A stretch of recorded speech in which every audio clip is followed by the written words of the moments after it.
Siapa di sini yang baru gajian? Wah, selamat ya menikmati masa jaya kalian sebelum dipotong iuran tabungan perumahan rakyat atau TAPERA. Karena mulai tahun 2027 pemerintah akan memotong 3% dari gaji untuk iuran TAPERA supaya pekerja bisa lebih mudah punya rumah. Ini berkah atau beban untuk pekerja ya?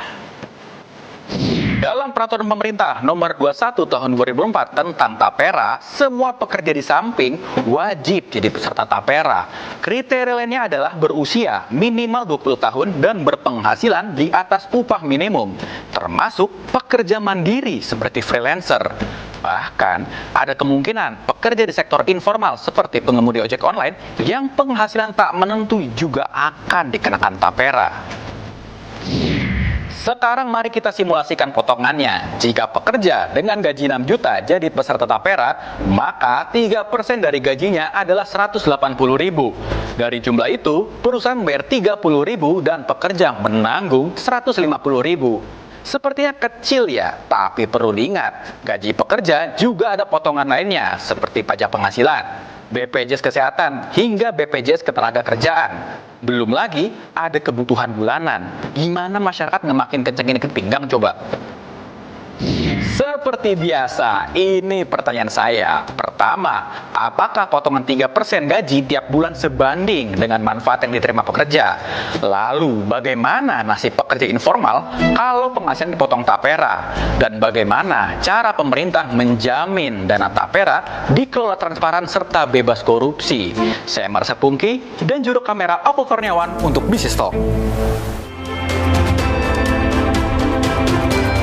Selamat malam saudara, bertemu lagi bersama saya masih setarigan di Business Talk. Meski banjir kritik dari pekerja dan pengusaha, potong gaji buat TAPERA tetap dilanjutkan. Tak cuma pekerja formal saudara, penghasilan pekerja di sektor informal seperti ojek online juga direncanakan bakal ikut dipotong. Bagaimana skemanya? Apa respon calon peserta dan pengusaha? Kami akan bahas bersama narasumber yang hadir di studio maupun melalui Zoom. Namun sebelumnya, kita akan putarkan kembali pernyataan dari Kepala KSP Muldoko. Ini tidak akan ditunda, memang belum dijalankan ya. Sejak ada perubahan dari Bappertarum ke TAPERA, ada kekosongan tahun 2020 sama dengan 2024, tidak ada sama sekali iuran karena memang TAPERA belum berjalan gitu. Nah, nanti TAPERA akan berjalan untuk ASN yang 0,5% dari APBN itu setelah ada Kepmen Kementerian Keuangan. Ya, keputusan pemerintah yang ngotot tetap akan memotong gaji buat TAPERA akan kita bahas bersama narasumber Pak Igun Wicaksono, Ketua Umum Asosiasi Pengemudi Ojek Daring Garda Indonesia. Selamat malam, Pak Igun. Selamat malam. Terima kasih telah bergabung bersama kami di Business Talk. Dan tentu saja saya menyapa Ibu Sinta Kamdani, Ketua Umum Asosiasi Pengusaha Indonesia Apindo. Selamat malam, Bu Sinta. Selamat malam. Oke, Bu. Kemarin Apindo sudah melakukan konferensi pers mengatakan sikap menolak TAPERA, tapi pemerintah sudah memastikan bahwa potong gaji buat TAPERA nggak bisa ditawar lagi, tetap akan diberlakukan. Respon dari pengusaha? Ya, pertama saya mesti klarifikasi ya bahwa ini bukan penolakan daripada TAPERA-nya sendiri, tapi pembebanan iuran daripada TAPERA yang mau dibebankan merupakan kewajiban pembebanan ya, wajib iuran yang harus dibayar oleh pekerja dan pemberi kerja. Itu yang saya mau klarifikasi. Kedua, kami mengapresiasi pemerintah yang mau menyiapkan perumahan rakyat terutama untuk masyarakat yang bawah ya, masyarakat bawah, jadi MBR ini yang di bawah gaji 8 juta. Itu tentu saja kami apresiasi. Memang pada saat ini jumlah masyarakat masih ada 9 juta masyarakat yang belum memiliki rumah. Jadi ini suatu effort yang menurut kami baik. Yang menjadi permasalahan di sini adalah yang tadi saya sebutkan mengenai pembebanan iurannya. Gitu. Kenapa harus ada TAPERA yang sistemnya TAPERA ini kan sebenarnya bukan merupakan jaminan sosial ya. Gitu. Dan ini kenapa harus ada pembebanan kewajiban iuran tambahan dari apa yang sudah ada saat ini. Mungkin saya perlu klarifikasi bahwa saat ini sudah ada di dalam BPJS Ketenagakerjaan yang namanya jaminan hari tua yang 30% itu bisa untuk manfaat layanan tambahan program MLT yang bisa dipakai untuk perumahan. Jadi pada saat ini itu sudah ada. Itulah sebabnya kami melihat kalau pemerintah ini memaksakan untuk mau harus ada pembebanan iuran, memang sebaiknya itu difokuskan untuk ASN dan Polri gitu, sesuai dengan ranahnya awal. Memang kan awalnya ini untuk ASN Polri kan, Tapera ini kan. Nah, itu mau silakan, dan kalau memang secara sukarela ada yang mau mengikuti menjadi anggota untuk masuk ke dalam peserta Tapera, ya silakan. Tapi janganlah menambah kewajiban. Artinya 0,5% yang dibebankan kepada pengusaha ditolak begitu. Mau berapapun, yang penting nggak ikut dipotong gitulah, nggak dibebankan gitu kalau pengusaha. Jadi kenapa kita mesti tahu dulu alasannya, kenapa? Ya kan? Karena kita sebenarnya sudah ada fasilitas sejenis di BPJS Ketenagakerjaan. Jadi kami merasa kenapa kita mesti ikut dipaksakan untuk diikut serta ke Tapera kalau kita sudah punya BPJS Ketenagakerjaan yang sudah baik sekali. Ini kan juga program pemerintah, program jaminan sosial pemerintah. Dan saat Tapera ini dibuat aturannya, ternyata pelaku usaha juga tidak dilibatkan. Diskusi. Ya, jadi sebenarnya kalau kita berbalik kembali ya di tahun 2016 pada saat Undang-Undang Nomor 4 itu, sebelum Undang-Undang Nomor 4 itu keluar, kami sebenarnya sudah dikonsultasikan oleh DPR, dan pada waktu itu kami sudah sampaikan bahwa masukan-masukan kami permasalahan sama persis seperti apa yang saya sampaikan hari ini, ya kan? Jadi sebenarnya itu sudah ada di tahun 2016 pada waktu itu, dan kami juga sudah bersurat resmi kepada pemerintah pada saat itu, karena kami sudah mengantisipasi nih akan jadi masalah kalau ini duplikasi ada dua seperti ini gitu ya. Overlapping gitu ya. Bisa argue kan? Kenapa? Terlalu banyak dibuat aturan tapi fungsinya sama, dianggap sama pengusaha gitu ya. Iya, ada similarity lah. Jadi kesamaan dari ada, kenapa harus ada pembebanan tambahan. Ya. Baik, nanti saya follow up lagi ke Bu Sinta terkait pernyataan barusan, apakah sudah ketemu lagi dengan pemerintah. Sekarang saya ke Pak Igun. Pak Igun, ini kan sebenarnya nggak cuma pekerja formal yang tampaknya banyak bersuara mengkritik kenapa dipotong gaji saya gitu. Ini ada rencana bahwa sektor informal juga kena, termasuk pengkajian begitu. Ojol dimungkinkan juga akan dikutip upahnya begitu. Anda sendiri gimana, dari teman-teman ojol, setuju atau tidak? Ya, sampai saat ini nih belum ada namanya komunikasi terhadap kami. Seperti apa itu Tapera? Manfaatnya apa apabila ada kutipan wajib terhadap para pengemudi ojek online? Nah, itu yang memberatkan buat kita. Jadi kita hanya tahu barangnya bahwa ini nanti akan diberlakukan wajib, penghasilan ojol itu akan dipotong. Nah, ini yang kita tolak bersama-sama. Kita satu suara bahwa kutipan wajib ini pastinya akan menurunkan penghasilan dan pendapatan dari teman-teman pengemudi ojek online.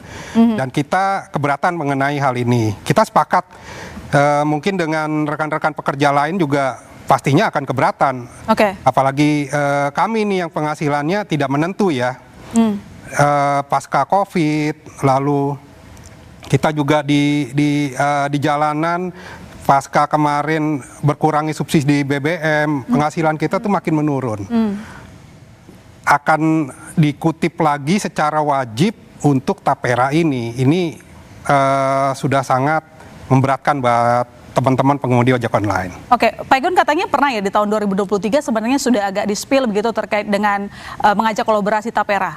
Ya, tahun lalu sekitar tahun 2023 itu Tapera pernah membuka komunikasi untuk bekerja sama dengan ojek online agar rekan-rekan ojek online bisa mendapatkan fasilitas rumah subsidi yang dimana di situ nanti teman-teman bisa mengiur atau melakukan pembayaran secara angsuran. Tapi ini kan tidak wajib, hanya sukarela saja. Siapa yang mau silakan mendaftar gitu. Karena kalau hal itu ya kita masih maklumin gitu. Tapi kalau misalnya nih Pak, bahwa kalau jadi sektor informal seperti ojek online diajak untuk bergabung di Tapera begitu dan bentuknya tidak wajib, berapa banyak yang sudah kelihatan mau gabung atau sebenarnya sama sekali nggak ada nih rekan-rekan ojek online yang tertarik untuk ikut nabung di Tapera? Ya, memang sih kita tidak bisa pungkiri bahwa kebutuhan perumahan bagi teman-teman ojek online ini dibutuhkan juga ya. Namun kan dengan penghasilan yang tidak menentu ini, pastinya kita harus ada hitungan yang pas. Untuk berapa angsuran dari setiap rumah-rumah yang ditawarkan oleh BP Tapera. Nah, apabila hal ini memang sifatnya adalah sukarela dan terus dikomunikasikan atau disampaikan kepada teman-teman ojek online, mungkin penyerapannya juga pasti ada aja bagi kita. Karena memang teman-teman ojek online saat ini mayoritas itu tinggal di rumah-rumah kontrakan atau di kos. Jadi mereka belum meninggali rumah-rumah sendiri itu. Dan sampai sekarang potongan-potongan yang sudah didapatkan oleh ojek online juga cukup besar ya, Pak Igun, boleh dirinci berapa? Ya, potongan resmi yang ada di ojek online ini yang paling utama pastinya potongan biaya aplikasi. Itu formalnya itu 15% sesuai dari peraturan di Kementerian Perhubungan. Lalu yang pasti adalah ada juga pajak penghasilan apabila sudah memenuhi nilai sesuai UMR atau UMP setempat. Kalau di Jakarta ini kan 4 juta sekian baru kita dipotong pajak penghasilan. Kalau di bawah itu tidak. Kalau di bawah itu tidak. Ya, tapi kan beban juga tidak hanya itu. Kita ada operasional, biaya operasional, terus ada capital expenditure juga di situ. Untuk ngangsur-ngangsur sepeda motor segala. Artinya masih terlalu banyak beban yang harus ditanggung sebagai prioritas. Jadi kalau misalnya ditambahkan lagi untuk dekutip Tapera tampaknya agak berat begitu ya Pak Igun? Sangat berat sekali. Ya, sudah terlalu banyak beban yang harus ditanggung oleh pengemudi ojek online dan kalau misalnya disuruh bayar Tapera lagi tabungannya agak cukup memberatkan begitu ya. Nanti kita akan bahas lagi Pak Igun dan saudara, memang Tapera tuai kritik, pemerintah mengatakan program Tapera ada untuk bantu rakyat punya rumah. Benarkah Tapera jadi solusi backlog kepemilikan rumah? Jangan kemana-mana, tetap bersama kami.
Ya, saudara, kembali lagi di Bisnis Talk. Pemotongan gaji untuk tabungan perumahan rakyat Tapera menuai protes dari masyarakat, apalagi Tapera juga dikenakan pada pekerja mandiri atau freelancer dan bukan tidak mungkin dikenakan pada pekerja informal seperti pengemudi ojek online. Berikut respon masyarakat terkait dengan pengenaan Tapera.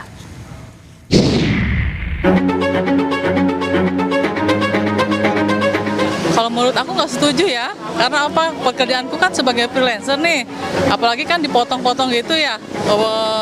Jadi kurang setuju banget sih buat aku. Untuk pribadi, saya tidak setuju.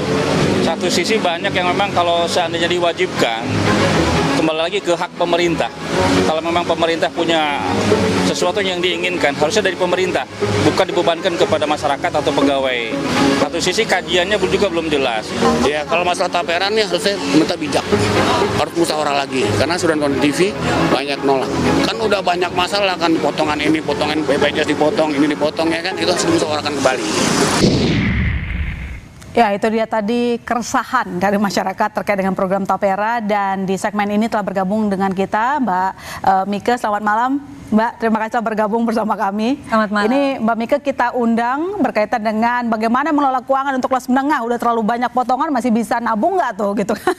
Tapi sebelum saya ke Mbak Mika, saya ke Pak Igun. Pak Igun, sebenarnya kan pemerintah ini tadi sudah dibahas sebelumnya bahwa mengeluarkan kebijakan Tapera tujuannya ya mulia lah untuk memberikan rumah bagi masyarakat yang belum punya rumah begitu. Tetapi artinya kalau misalnya tidak ikut Tapera, punya rumah bakalan sulit terwujud begitu, atau memang rumah bukan prioritas utama bagi teman-teman pengemudi online? Ya, kalau rumah tetap menjadi prioritas buat kami ya. Tapi jangan sampai hal ini menjadi beban wajib buat pengemudi ojek online. Karena mungkin ada beberapa rekan-rekan pengemudi ojek online sudah memiliki rumah juga. Dan juga mereka ada kebutuhan yang lebih penting dibandingkan harus menabung untuk rumah.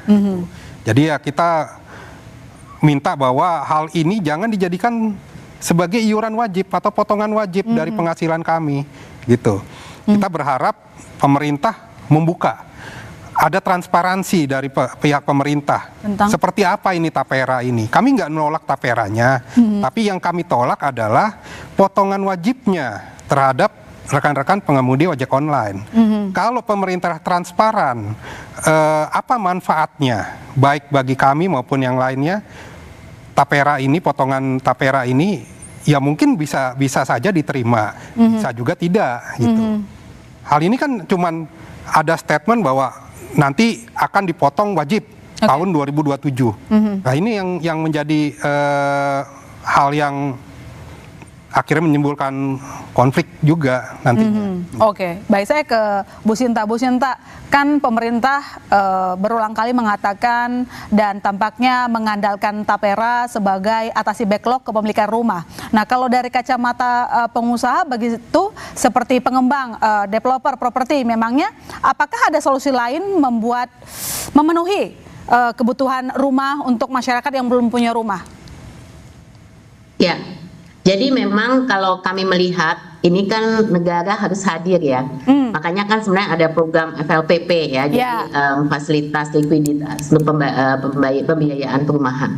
Jadi sebenarnya itu program sudah baik, untuk pemerintah hadir untuk bisa pembiayaan untuk pengembangan rumah ya, dan ini sudah juga bekerjasama dengan perbankan. Nah ini satu hal yang dimana dananya pakai APBN ya, dan ini bisa berjalan tentu saja untuk bisa terus berjalan.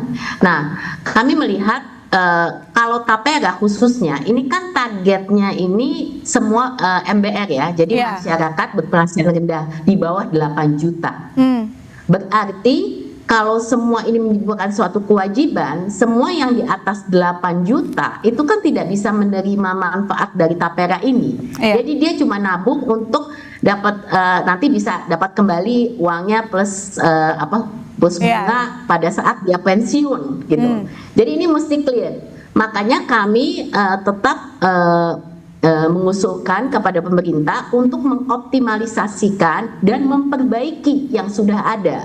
Yaitu dengan apa? Yaitu dengan program BPJS Ketenagakerjaan yang ada JHT, 30% itu untuk MLT ya, untuk manfaat layanan tambahan. Ini yang kemudian buat to make it work gitu loh, supaya lebih banyak yang akan mengambil manfaat. Nah, kebetulan kalau untuk program yang PPJS ini tidak hanya dibatasi untuk yang MBR. Jadi siapapun memiliki opsi untuk mengambil ini manfaat perumahan, atau dia nggak mau ambil, kalau sudah punya rumah dia nggak mau ambil juga nggak apa-apa gitu loh. Dia bisa langsung mengambil ke perbankan juga boleh-boleh aja gitu kan. Tapi ini merupakan sebuah opsi. Jadi yang kewajiban untuk pengiuran PPJS itu kan jelas. Tapi bahwa dia mau ambil untuk perumahan atau tidak, itu opsi yang bisa diambil oleh peserta gitu. Jadi ini yang menurut saya rasa kalau ini kita perbaiki yang supaya rate-nya juga lebih mungkin kompetitif dan lain-lain, bisa lebih banyak yang memanfaatkan, sehingga program ini bisa lebih berjalan. Nah, tetap harus ada Mbak dua-duanya. Jadi pemerintah tetap harus hadir juga untuk penyediaan daripada perumahan. Nggak mungkin hanya bisa dari iuran peserta seperti ini gitu. Pasti harus ada kehadiran daripada pemerintah. Artinya program yang selama ini ada seperti katakanlah FLPP itu belum berjalan maksimal ya, Bu Sinta, di kacamata pengusaha. So itu sebenarnya sudah berjalan dengan baik, tapi mungkin sekarang pemerintah memiliki kendala juga dari segi keberlanjutan ya, karena ini kan dana APBN nih.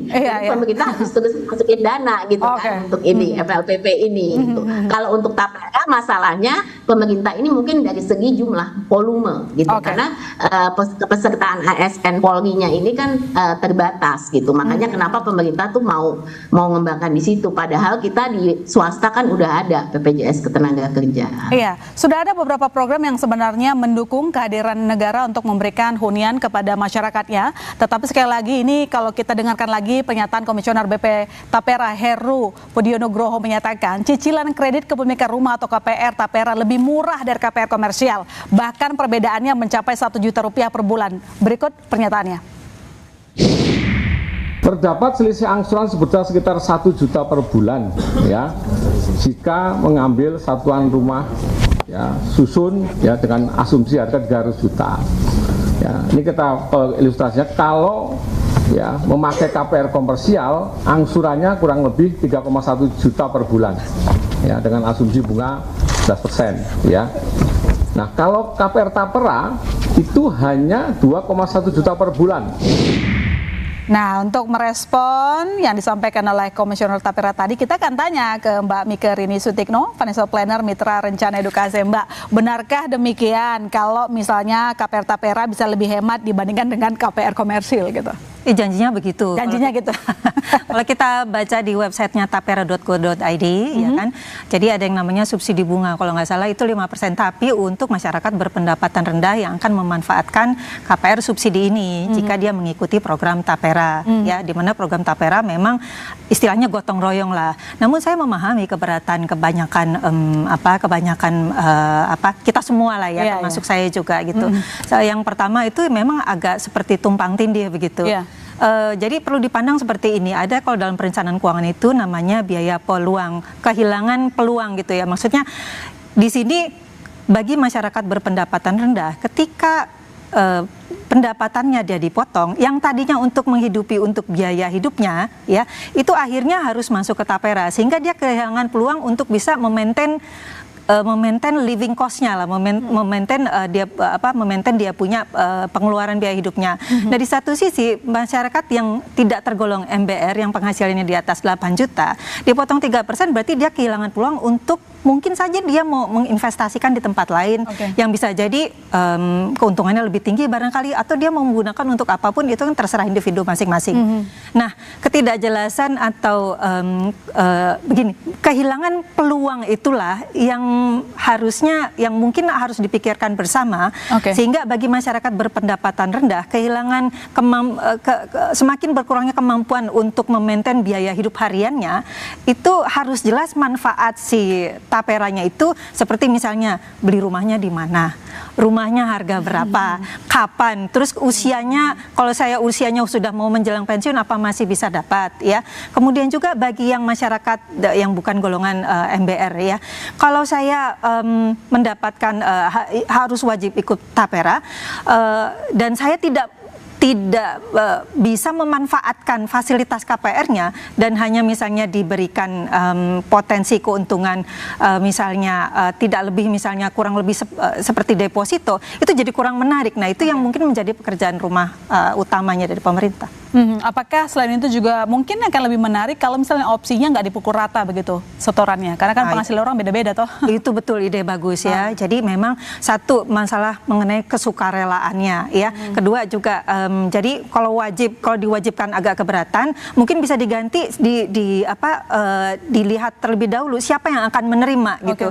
Jadi manfaatnya itu disesuaikan.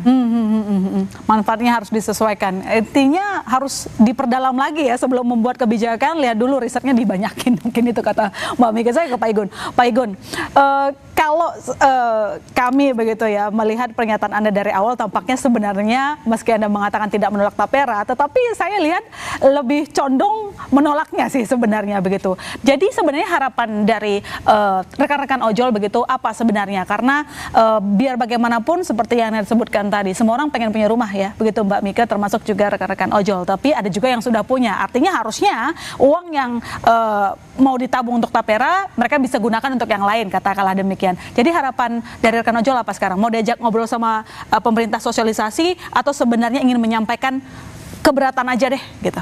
Iya, bahwa kalau dibilang kita tidak menolak, kita menolak. Banget. Udah pasti menolak. Menolak wajibnya ya, menolak wajibnya. Karena sudah pasti hal ini sudah tidak dapat dikompromi lagi. Di teman-teman ojek online itu program wajib, potongan wajib ini tidak bisa kita terima. Nah, kita berharap adanya komunikasi dari pihak pemerintah terhadap rekan-rekan ojek online juga, dan juga kalau bisa ini kan masih dalam rancangan nih di Kemenaker informasinya bahwa ojek online akan dipotong wajib. Nah, kita berharap tidak perlu lagi dibahas lagi, batalkan aja. Batalkan potongan wajib terhadap ojek online ini, gitu.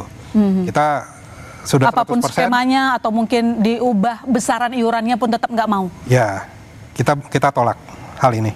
Kita secara tegas menolak iuran wajib untuk pengadaan perumahan ini, tapera ini. Oke, Bu Sinta, gini, satu sisi memang pelaku usaha menolak, tetapi pemerintah juga punya aturan kalau tidak menjalankan nanti bakalan kena sanksi. Nah ini gimana nanti respon pengusaha? Ya, kami masih percaya bahwa kita mungkin bisa merevisi ya. Jadi kan sebenarnya konsep taperanya sudah lama dan juga konsep dasarnya tuh kan baik gitu. Jadi kami mungkin PP 21 yang terakhir ini sayangnya itu pada waktu dikeluarkan kita tidak dikonsultasikan ya, terakhir ini pada waktu PP 21 itu keluar. Jadi sebenarnya harapan kami kan semua regulasi mungkin sebelum dikeluarkan sebaiknya dikonsultasikan dengan pemangku kepentingan terlebih dahulu. Nah, namun karena ini sudah keluar, apa yang kami lakukan kemarin itu kenapa kita sama-sama press conference dengan Serikat Buruh ya, karena dalam kaitan ini kami bersama-sama mencoba mengkonsolidasikan semua masukan-masukan dari para anggota kami yang juga nanti kami sampaikan secara rinci kepada pemerintah gitu. Jadi kami masih ada harapan bahwa pemerintah nanti bisa merevisi itu dasar daripada undang-undang. Jadi sebenarnya ini kita harus balik ke undang-undangnya nih kalau mau revisi, nggak bisa PP-nya aja, karena di undang-undang itu sangat jelas, undang-undang tapera itu sangat jelas bahwa ini merupakan suatu kewajiban gitu. Jadi itu harus kita revisi gitu. Jadi harapan kami apakah itu direvisi atau nanti ada pasal-pasal lain yang mungkin ada solusi ya, yang masukan dari input dari kami yang bisa menjadi sebuah pertimbangan untuk pemerintah untuk bisa memperbaiki. Jadi pada akhirnya kami masih percaya mungkin masih ada jalan lah. Kita coba dulu jalan itu gitu sebelum kita ke aspek bahwa oh ini udah benar-benar nggak bisa diapa-apain. Artinya Bu Sinta, kemarin katanya juga rencana akan menggugat kalau misalnya tidak jadi revisi itu jadi laksanakan atau gimana, Bu?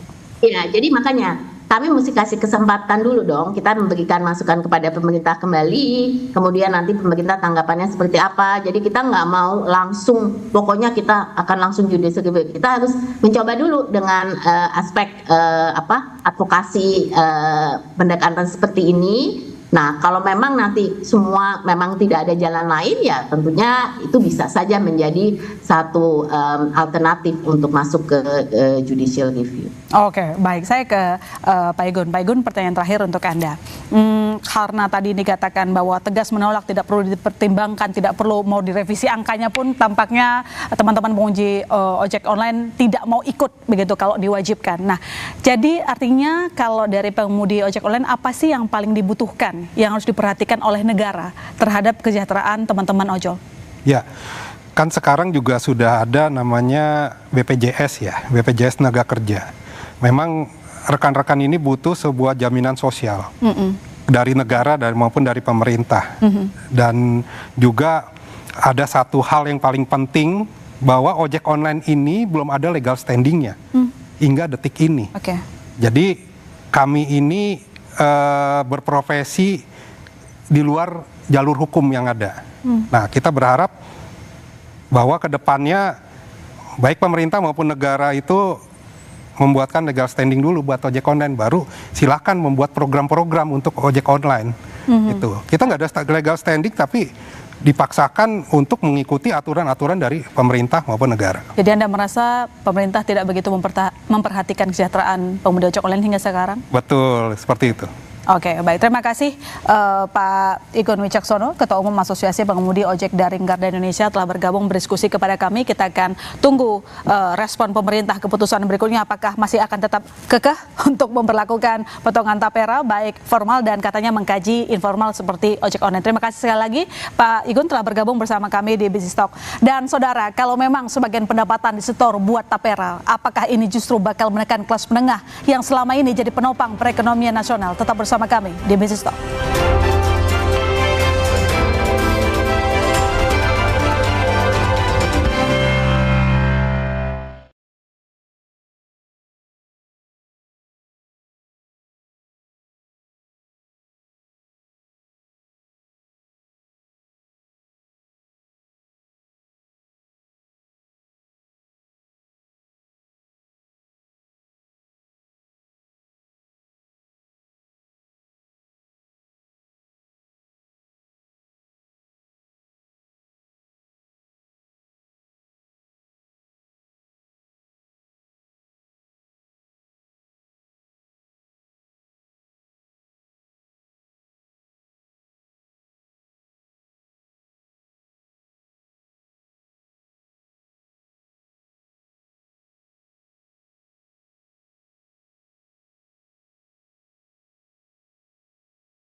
Anda kembali menyaksikan Business Talk dan di segmen ini telah bergabung bersama kita Mas Cipta Wayana, wartawan Sinar Kontan. Selamat malam Mas Cipta. Malam. Komprehensif ya diskusi kita malam ini.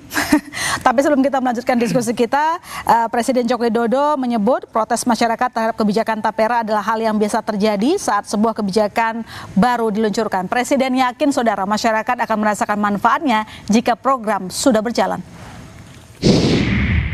Biasa dalam kebijakan yang baru itu pasti masyarakat juga ikut berhitung mampu atau nggak mampu, berat atau nggak berat. Seperti dulu waktu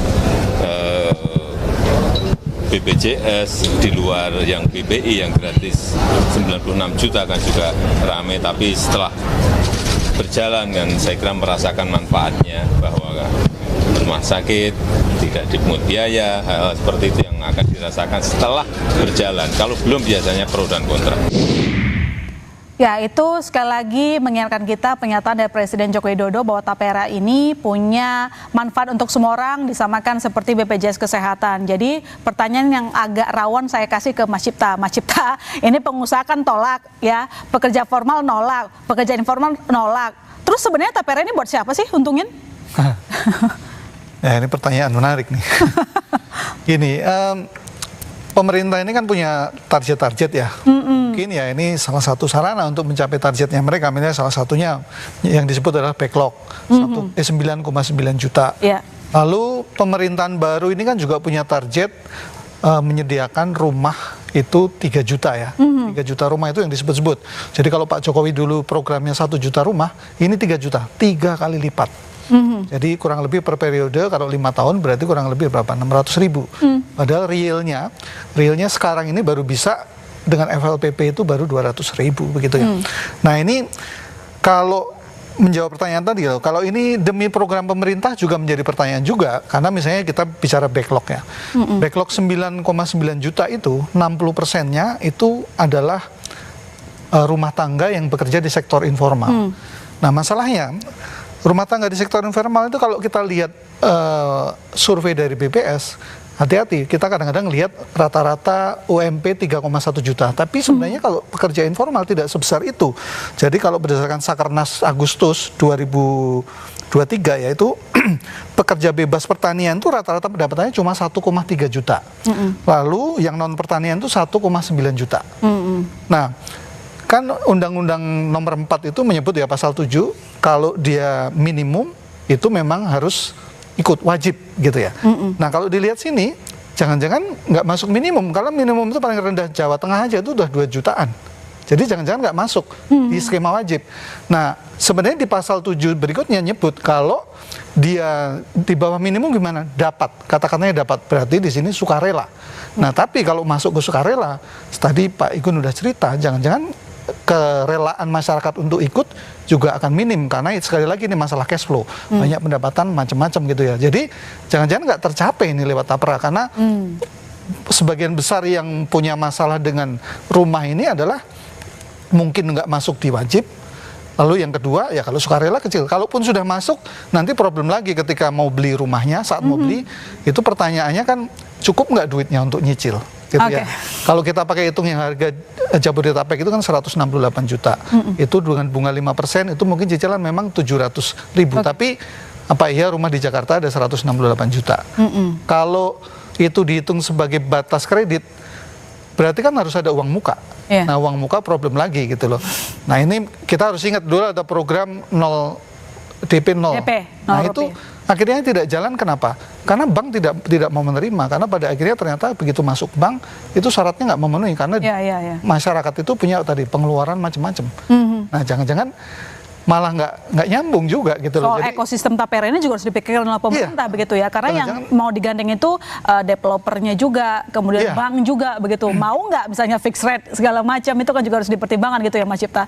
Baik, saya ke Bu Sinta tadi juga sudah mengingatkan kita kembali bahwa sejumlah potongan juga sudah dibayar oleh pelaku usaha begitu ya. Ada sekian belas persen ya Bu, kalau tidak salah Bu Sinta. Nah kira-kira nih Bu, apa risikonya kalau Tapera tetap diberlakukan 2 tahun lagi begitu? Apakah mungkin, ya kita tidak berharap demikian, di tengah kondisi ekonomi yang tidak baik-baik saja, mungkin bayang-bayang potensi PHK, mungkin bayang-bayang investor yang tampaknya juga akan lebih menahan berinvestasi karena kebanyakan kutipan misalnya. Silakan. Suara Bu Sinta belum terdengar? Oke. Jadi kita memang mesti melihat saat ini memang kan kondisi ekonomi juga banyak penuh dengan ketidakpastiannya. Jadi kalau kita lihat dengan adanya tambahan pembebanan ini tentu saja akan akan berdampak lah, berimbas kepada cash flow perusahaan, juga dengan akan berimbas kepada kebutuhan daripada konsumsi buruh ya. Jadi akan mengurangi lah pendapatan buruh. Nah, sekarang mungkin pertanyaannya apa yang akan terjadi 3 tahun lagi? Ya ini kan sesuatu yang memang kita nggak bisa prediksi pasti ya bagaimana kejadiannya. Tapi kita lihat hari ini kan kita lihat industri padat karya kita ya, kita juga melihat bagaimana kemarin juga udah banyak kan berita di media, TPT juga sudah mulai banyak mem-PHK, ada pabrik-pabrik yang ditutup. Jadi memang kondisinya ekonomi ini sedang, kalau untuk sektor-sektor tertentu memang tidak sedang baik-baik saja gitu. Dan sementara demand juga banyak penurunan ya, baik itu dalam beli masyarakat di dalam negeri maupun juga demand pasar di luar, itu dengan situasi geopolitik dan lain-lain. Jadi pendapat kami ini satu faktor kita harus perhatikan. Penambahan pembebanan ini pastinya akan kemudian berdampak dengan kondisi yang kita sebutkan high cost doing business ya. Jadi dengan kayak kita sekarang ini jangan sampai masuk ke dalam high cost ekonomi gitu loh. Jadi ini kita mesti perhatikan sekarang yang kita selalu temukan high cost of doing business, masalah produktivitas, ini kan selalu yang menjadi kunci gitu. Tapi saya mau kembali lagi juga ke masalah mekanisme gitu. Jadi di sini selain daripada dampak secara ekonomi, kita mesti melihat sebenarnya kenapa gitu loh mekanismenya ini, prosesnya ini terjadi seperti ini gitu. Maksud saya sebenarnya kalau memang pemerintah punya niatan yang baik seperti ini, mau menurut pendapat pemerintah harus mau mengambil opsi ini, ya mohon sebenarnya dikonsultasikan terlebih dahulu sebelum peraturan tersebut keluar gitu, sehingga semua pemangku kepentingan juga bisa memberikan masukan. Kita sudah pernah mungkin tahun-tahun yang lalu ya, tapi ini yang terakhir ini kan PP 21 ini kan juga perlu melihat kondisi yang ada gitu. Dan memang kalau kita memang ini bukan hanya untuk hari ini kan untuk masa mendatang gitu. Tapi kita juga mesti melihat apa nih dampak-dampaknya yang terjadi ke depan gitu. Dan itu sesuatu yang tentu saja nggak bisa diprediksi persis hari ini, tapi yang pasti pembebanan yang sudah sekarang ada diberikan kepada pekerja maupun pemberi kerja itu sudah jelas gitu loh. Itu sudah, maksudnya kalau kita lihat dari segi jumlahnya itu kan juga sudah cukup signifikan ya.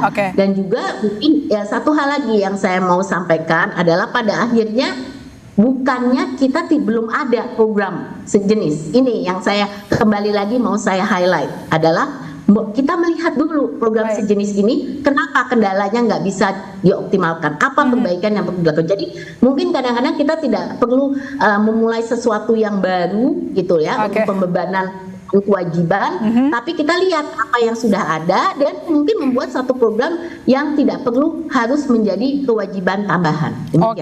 Intinya pelaku usaha meminta regulator memaksimalkan program yang sudah ada dan menolak jika dibebankan beban tambahan, begitu ya Bu Sinta ya? Baik, terima kasih Bu Sinta Kamdani, Ketua Umum Asosiasi Pengusaha Indonesia Apindo telah bergabung bersama kami. Nanti kami akan follow up lagi Bu, bagaimana perkembangan diskusi dengan regulator. Selamat malam. Selamat malam. Sampai ketemu lagi. Ya, saya ke Bu Mika. Bu Mika, begini, kelas menengah ini kan sebenarnya yang jadi target tampaknya dalam potongan tapera ya, orang yang paling menopang perekonomian nasional. Tapi begini Bu, kalau misalnya kelas menengah sudah punya banyak beban yang harus dibayar ya, potongan-potongan BPJS Kesehatan, BPJS Ketenagakerjaan, pajak-pajak yang lain begitu mereka sudah diberikan, kemudian sekarang ditambah lagi bakalan ada potongan tapera. Kalau untuk yang karyawan tentu sudah dipastikan sama pemerintah wajib ikut karena fungsinya untuk gotong royong, backlog perumahan katanya solusinya. Nah, kalau sudah sedemikian banyak potongannya, bagaimana masyarakat yang penghasilan 8 juta ke atas ini, yang mereka juga punya beban ini, masih bisa nabung untuk kesejahteraannya mereka? Jangan-jangan udah habis di potongan nih, gimana? Ya, saat ini kita memang memandang potongan BPJS itu adalah sebuah potongan beban ya. BPJS Ketenagakerjaan, BPJS Kesehatan, terus muncul lagi tapera. Semuanya itu adalah beban, potongan gaji. Siapa sih yang senang dipotong? Saya juga nggak senang kalau dipotong gitu.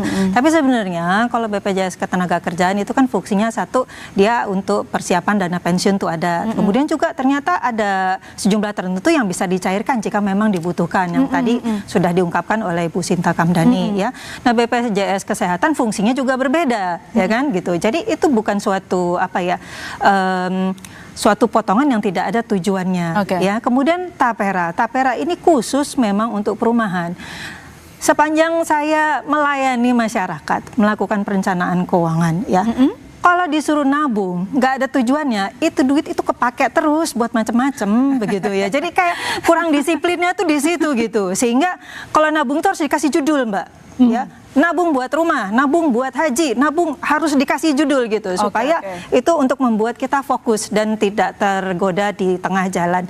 Namun memang di sini yang keberatan adalah begini ya, jadi hampir saat ini disamaratakan gitu ya. Jadi kesannya itu yang berpenghasilan bukan di atas MBR ya, itu yang kemudian kan potongannya jadi lebih besar dong, 3% dari gajinya ya kan, sehingga untuk mensubsidi konsepnya kan seperti itu ya. Sementara mungkin berasa tidak adil. Lah saya juga belum punya rumah gitu kan. Saya generasi sandwich atau dipepet banyak sekali biaya hidup. Saya mau beli rumah jadinya nggak bisa memanfaatkan ini gitu. Jadi beban hidup saya semakin berat lah begitu.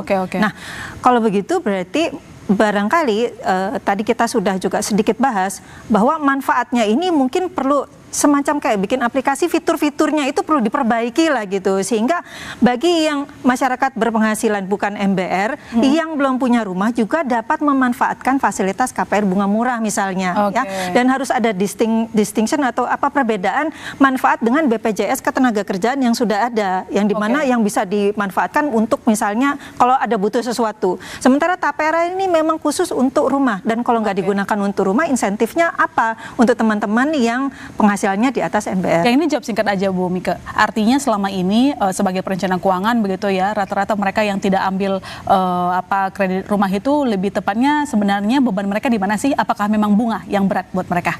Takut sama hutang itu karena jangka panjang dan hutang itu kan memang mahal bunganya. Kalau saya dapat insentif KPR bunga murah gitu ya, dan saya nggak bisa, dan saya maksudnya mau ambil itu saya nggak bisa memanfaatkan, padahal saya butuh, kan saya merasa tidak adil. Baik, saya ke Mas Cipta sebagai pertanyaan terakhir dan simpulan kita dalam program ini, Mas. Sekali lagi yang dapat beban itu kelas menengah selalu menopang perekonomian nasional, tapi juga yang paling ditekan dalam berbagai kebijakan, begitu. Jadi pertanyaannya, apakah ini justru bisa menarik kelas menengah turun ke bawah, yang bawah sulit naik kelas ya, gara-gara terlalu banyak kutipan, Mas Cipta? Iya, sebenarnya memang tadi Mbak Mika Rindu sudah menyampaikan ya, memang kalau dalam konteks saat ini, kita ngelihatnya konteks saat ini gitu ya, misalnya memang lagi banyak beban kan, daya beli lagi turun dan sebagainya. Pasti lihat kalau konteks saat ini ya cukup berat gitu loh, cukup berat. Tapi memang kadang-kadang kalau ekonomi itu kan ada pertanyaan juga, misalnya tadi menjawab pertanyaan soal ini sebenarnya pada akhirnya manfaatnya apa sih buat perekonomian kita. Nah ini sebenarnya pemerintah juga yang mesti transparan, yang menghitung mesti pemerintah. Karena sisi lain kan sebenarnya ini kan ekonomi itu gini, di sisi lain memang pengeluaran berkurang secara umum. Tapi kan nanti jangan-jangan kalau memang berhasil properti naik, industri properti naik, kredit juga naik gitu ya. Terus di sisi lain ini kan dana yang terkumpul itu sebenarnya masuk kemana sih? Kan masuk sebagian besar ke surat utang negara. Mungkin sekian, misalnya kalau kita pakai angka 2,8 juta aja, itu hitungan kita mungkin dalam setahun itu mungkin bisa di atas 100 triliun yang akan terkumpul gitu loh. Nah itu kemana? Kalau anggarannya itu kemudian dibelanjakan untuk pemberdayaan daya beli masyarakat, jangan-jangan dampaknya juga lain gitu. Nah itu menjadi diskusi kita juga sih. Tapi mengakhiri ini sebenarnya kita juga perlu berefleksi sih sebenarnya. Persoalannya ini kan gini, persoalannya kan pemerintah pengen memberikan tempat tinggal yang layak. Nah sebenarnya pertanyaannya tuh, tempat tinggal yang layak tuh harus punya atau sebenarnya bisa juga sewa dulu. Gitu maksudnya. kalau kita ingat sebenarnya dulu DKI pernah ada solusi rusunawa. Jadi karena persoalan itu persoalan pendapatan, cash flow, kenapa nggak sasaran antaranya itu bisa rusunawa dulu. Rusunawa disediakan layak, masyarakat tinggal di situ bisa mengatur pengeluaran, kemudian ketika harapannya nanti naik kelas bisa beli rumah. Artinya kalau dari redaksional simpulannya kita, pemerintah masih terus harus mengkaji. Dan dikombinasikan lah, ada FLPP, ada sebenarnya ada usulan juga dana abadi untuk biaya selisih bunga. Kalau soal tapera menurut saya, menurut kita ya, buktikan dulu bahwa ini sistem ini bagus. Bermanfaat. Nah, untuk sementara mungkin bisa sukarela dulu, Mbak. Jadi sukarela dulu, buktikan dulu, baru nanti pastinya masyarakat kalau lihat manfaatnya pasti akan bergabung. Iya, kita akan tunggu sikap pemerintah berikutnya ya. Semoga akan ada perubahan yang melibatkan pengusaha dan juga rakyatnya dalam diskusi program Tapera. Terima kasih banyak kepada Mbak Mika Rini Sutikno, Financial Planner Mitra Rencana Edukasi telah bergabung, telah datang di Business Talk, Mbak. Terima kasih banyak. Mbak lagi, Mas Cipta Wayana, wartawan Sudara Kontan yang selalu memberikan ulasan mendalam dan tentu saja terkait dengan perekonomian nasional. Dan saudara jangan kemana-mana, kami masih akan segera kembali.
Ya, saudara, pengusaha yang bekerja sudah menolak jika pemotongan gaji untuk tapera jadi sebuah kewajiban. Semoga sebelum resmi berlaku pada 2027, pemerintah betul-betul mendengarkan suara masyarakat sehingga tapera bisa mensejahterakan rakyat, bukan justru membebani rakyat. Saya Mahasiswa Tarigan undur diri. Sampai jumpa Selasa depan di Business Talk.